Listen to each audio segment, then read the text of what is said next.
Variables बहुत simple होते हैं, राइट। देखो मैंने ए बनाया, ए के अंदर 10 रखा जो कि एक नंबर है ना। बी बनाया, बी के अंदर विभक्ति रखा जो कि स्ट्रिंग है। सी बनाया, सी के अंदर ट्रू रखा जो कि है एक बूलियन है।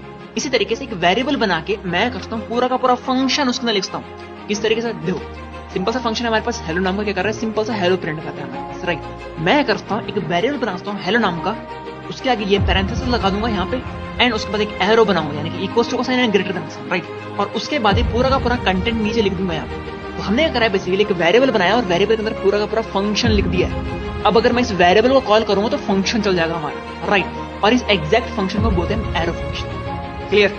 अब बेसिक चीज क्या है कि ये नॉर्मल फंक्शन से अलग कैसे होता है। देखो नॉर्मल जब हम फंक्शन बनाते हैं उसको हम बनाने से पहले कॉल कर सकते हैं, इसको नहीं कर सकते, यानी कि एरो फंक्शन को इस तरीके से नहीं करते। हमारे पास बहुत बड़ा एरर देखने को मिलता है। अब ये होता है क्या है, बेसिकली ये होता है होस्टिंग की वजह से। होस्टिंग का तो देखो मान लेते हैं हमारा बहुत सारा कोड लिखा हुआ है और हमारा एक्चुअल फंक्शन नीचे लिखा हुआ है, ठीक है। तो जावास्क्रिप्ट करती है एग्जीक्यूशन से पहले इस पूरे के पूरे फंक्शन को ना इस कोड के ऊपर लेके चल जाएगी, राइट। तो टेक्निकली क्या हो रहा है, बेसिकली यहाँ पे फंक्शन बन बाद में रहा है हमारे अकॉर्डिंग, बट जावास्क्रिप्ट क्या कर रही है, इस फंक्शन को ऊपर लिख दे रही है। तो कॉल बाद में हो रहा है और बन पहले रहा है। तो इस तरीके से होता है, ठीक है।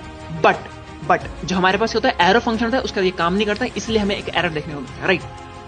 अब कल से जावास्क्रिप्ट क्लासेस स्टार्ट हो रही है, सारी डिटेल्स तुम्हें पिन कमेंट में मिल जाएगी, तो उसको चेक जरूर करना, बहुत सही चीज है तुम्हारे लिए।